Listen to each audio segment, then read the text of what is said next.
It's another week in Nerd Radio on the podcast page at WRIF.com or wherever you're getting your podcast as part of the B-Pod Studios network. We're also in Boston. Rock929rocks.com. Absolutely. And you can, of course, watch us on Twitch TV every week at twitch.tv/checkpointxp. Man, I love how that comes together.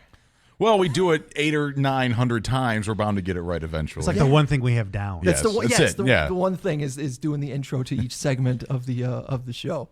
So we remembered websites. Yeah, we did. And speaking of memory, let's get this out of the way now. Al, what'd you do this weekend? I have no idea. Nothing. Just absolutely, just nothing. Oh, God damn it! No, we had a conversation. There was something that you and I talked about, and you said, "Stop. Let's have this conversation on the podcast." My exact quote was, "I know I'm playing with fire here. Yes. However, can you please remember to talk about this tomorrow when we're on the podcast?" The thing that we were talking about was you also listened to a Star Trek podcast. Oh, yeah.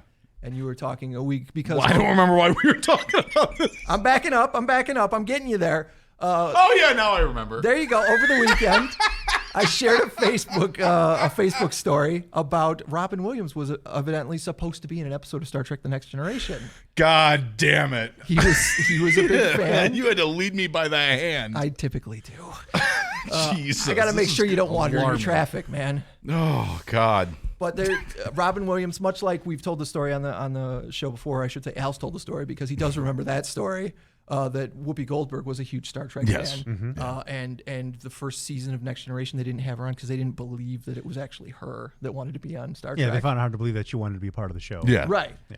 So So James remembers it too. So I can just excuse myself now. I've got nothing to offer. Are you expecting me to regale the story about Whoopi No. Goldberg and not Star at Trek? all. Okay. Not at all. No, I it's don't just know all funny. the details. It's funny I that just you know. remember the story as well. Yeah, I thought it was an interesting fact. It was Right. a fun little Star Trek fact. I hope that it So- pops up on Jeopardy so I can impress people that Yeah. are watching Jeopardy at my house with me and be like, "That's Whoopi Goldberg. What is Whoopi? Who is Whoopi Goldberg? What is Whoopi Goldberg? What is Whoopi Goldberg?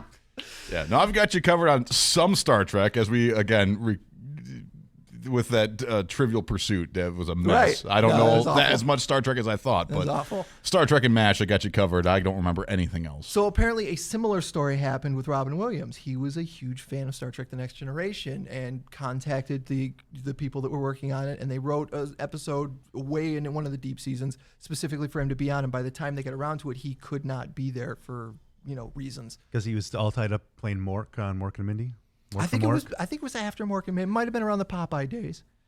Oh, Yeah, this would have been early 90s at this point. Right. Yeah. But so they weren't going to just trash the episode, so they got the guy who was Max Headroom, who's been in a ton of stuff, and his name escapes me. I remember he was the trash man in the Stephen King's The Stand miniseries, which was kind of cool. I know he was the villain in the Generation X-Men live action pilot. But I'm always happy when I see him. He's one of those character actors. I don't know who you are, but when I see your face, I'm like, oh, it's that guy. And he ended up playing the Robin Williams thing. Yeah. For the Next Gen fans, it's the episode where the historian comes back from from the future comes back to witness an event that the Enterprise takes place in. Right. And there's obviously a twist at the end, but Yeah. that the role of the historian, that was going to be Robin Williams, but was tied up and had to And the whole thing with the podcast came up because I had just recently watched that episode because there's a podcast I listen to with some comedy writers, a couple of guys who work for the Goldbergs on ABC, and they watch and review episodes of Next Generation, and that's the premise of the podcast.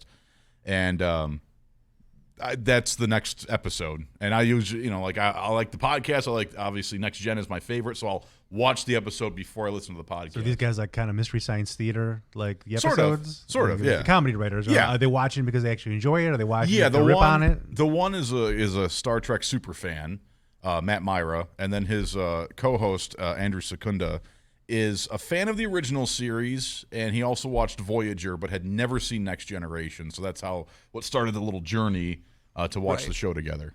But that was the thing I wanted to talk about, is because I also listened to an X-Men related podcast where they will go through segments of the comic book and talk about that kind of stuff. And I I enjoy those particular types of podcasts because, for one thing, they do a ton more research than we do.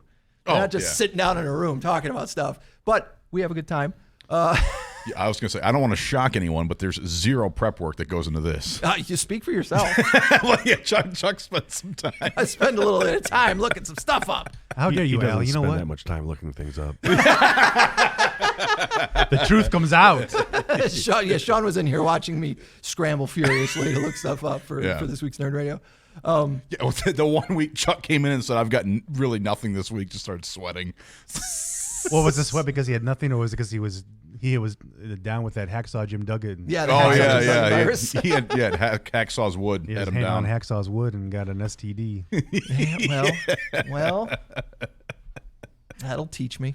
But the thing that I wanted to bring up is that it's interesting in both of those cases, this genre of podcasts that are almost nostalgia hits, wherein either, like you were saying, you will watch the episode before you listen to the podcast. Whereas I do almost the reverse with my X-Men podcast. I will listen to it, and they'll remind me of a particular grouping of issues, and then I'll go back and find them and read through and be like, yeah, this was really cool. Well, it's funny that you put it when you talk about going back and watching it. Well, so I'll watch these episodes and go, and they're very critical of them. I mean, it's supposed to be comedy, so they'll rip them apart, these episodes. And I'll go, that was a good episode. I forgot about that one. And then they'll tear it to shreds and be like, yeah, I guess that wasn't really all that great anyway. But I don't know. So yeah, our podcast has now become about podcasts. So we're those guys. We're like the podcast Inception. Yeah. Yeah. Absolutely. Want to hear a podcast that talks about other podcasts? Absolutely. So for our Twitch TV listeners, thanks for tuning in to hear a podcast talking about podcasts. We appreciate that. So many layers. Yeah. Let's talk about some stuff that aren't podcasts. The last episode of Preacher was this past Sunday. I don't. You weren't kind of watching it very steadily, were you? Oh no, I watched it yesterday. Oh, did you? Watched that final episode. I'm interested. What did you feel about it, Shonny? I know you're the guy that got me into Preacher, comic book wise. Were you watching the show at all? Yes, although I have not even breached this final season yet. Okay. Do we need to avoid spoilers for you? No, not at all. Okay, because we will. Well, I forgot all the spoilers, so. Excellent. Yeah. Well, yeah. You don't remember.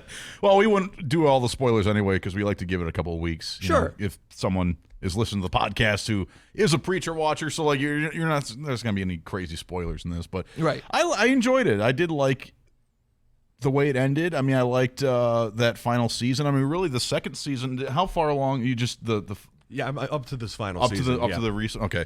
I mean, Chuck and I agree that the second season was a little weak, almost lost it, but they kind of brought it back in the third season, and I thought the last one was good too. It was a good season. I was curious now that the show is over. And we're the three of us all being fans of the comic. Like, it is obviously a very, very different animal. Yes. Between the TV show and the comic. And I wouldn't say I disliked the TV show, but at the same time, I feel like now that it's over, with the way things wrapped up, you are doing yourself a disservice if you do not go and find those books.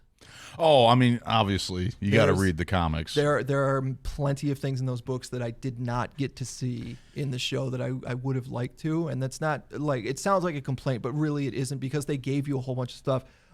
This is not much of a spoiler, but I was reading that the very last thing they shot for this final episode was the fight between Jesus Christ and Adolf Hitler.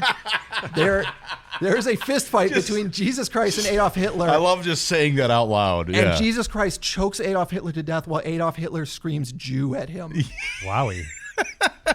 And so bizarre. That is the irreverence of the show. Yeah. And it's hard to measure which was more irreverent when it came to the biblical stuff.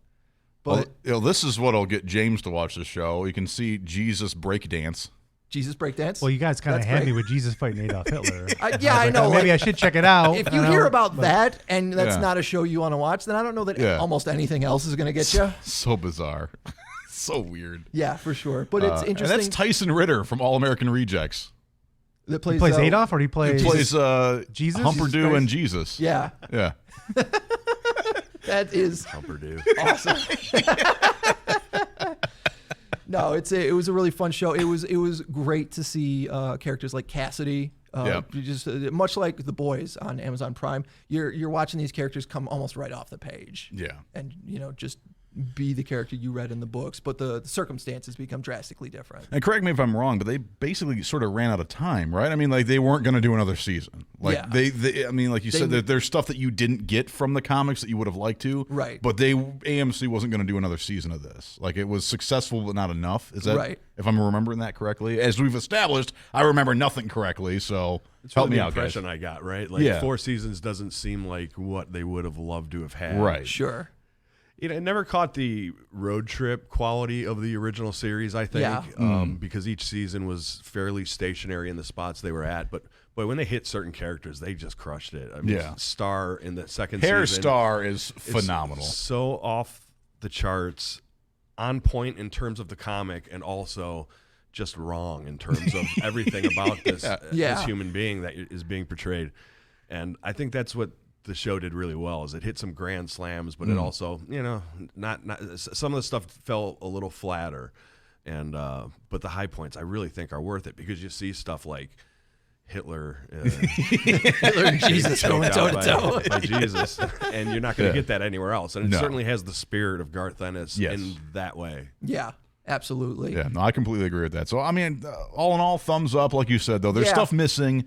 So go back and get the comics if you haven't yet. I got to see the Saint of Killers face down a tank, but I did not get to see him walk out of a nuclear mushroom cloud and spit at the ground and say, "Not enough gun," which is such a significantly badass moment in the comics. Yeah, but again, that character was great in the series. They did a really good job to the Saint of Killers on the show. Even I remember I'm going back now and I'm reading the trade paperbacks now that the show is over. It's inspired me. I was like, man, I want to read that book again. It's been at least a year since I've read Preacher, and remembering reading it the first time and going, when they make this, if they do not get Clint Eastwood to be the Saint of Killers, just grizzled old angry ass Gran Torino Clint Eastwood, like would have been perfect. But they saw the trailer. He's in a new movie where he's like a drug mule or something.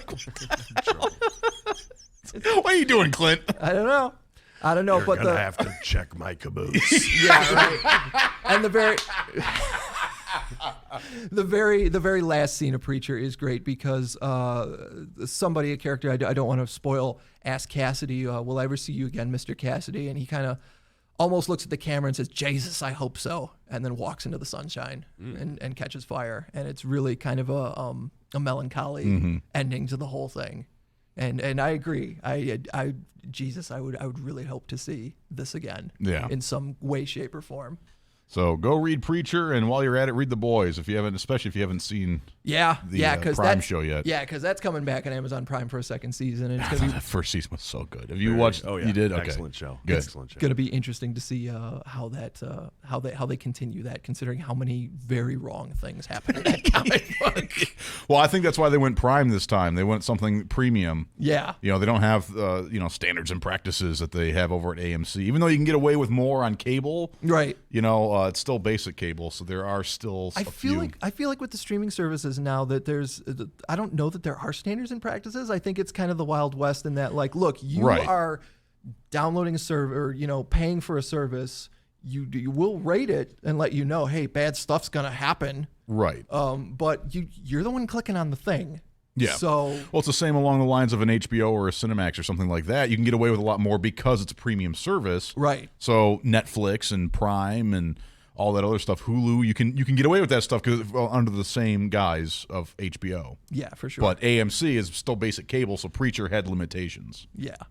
Well, I've got a little bit more comic book news to get to, and also, of course, the huge news in the Marvel Cinematic Universe that Spider-Man is back. We'll get to that and some wrestling news. This is quite possibly the biggest week in professional wrestling in its history in a long, long time. Oh, my God, I can't wait! I'm sure you can't. Erica Banas coming in to join us, and, of course, Shonny Constant joining us for this week's Nerd Radio. We're back in a minute.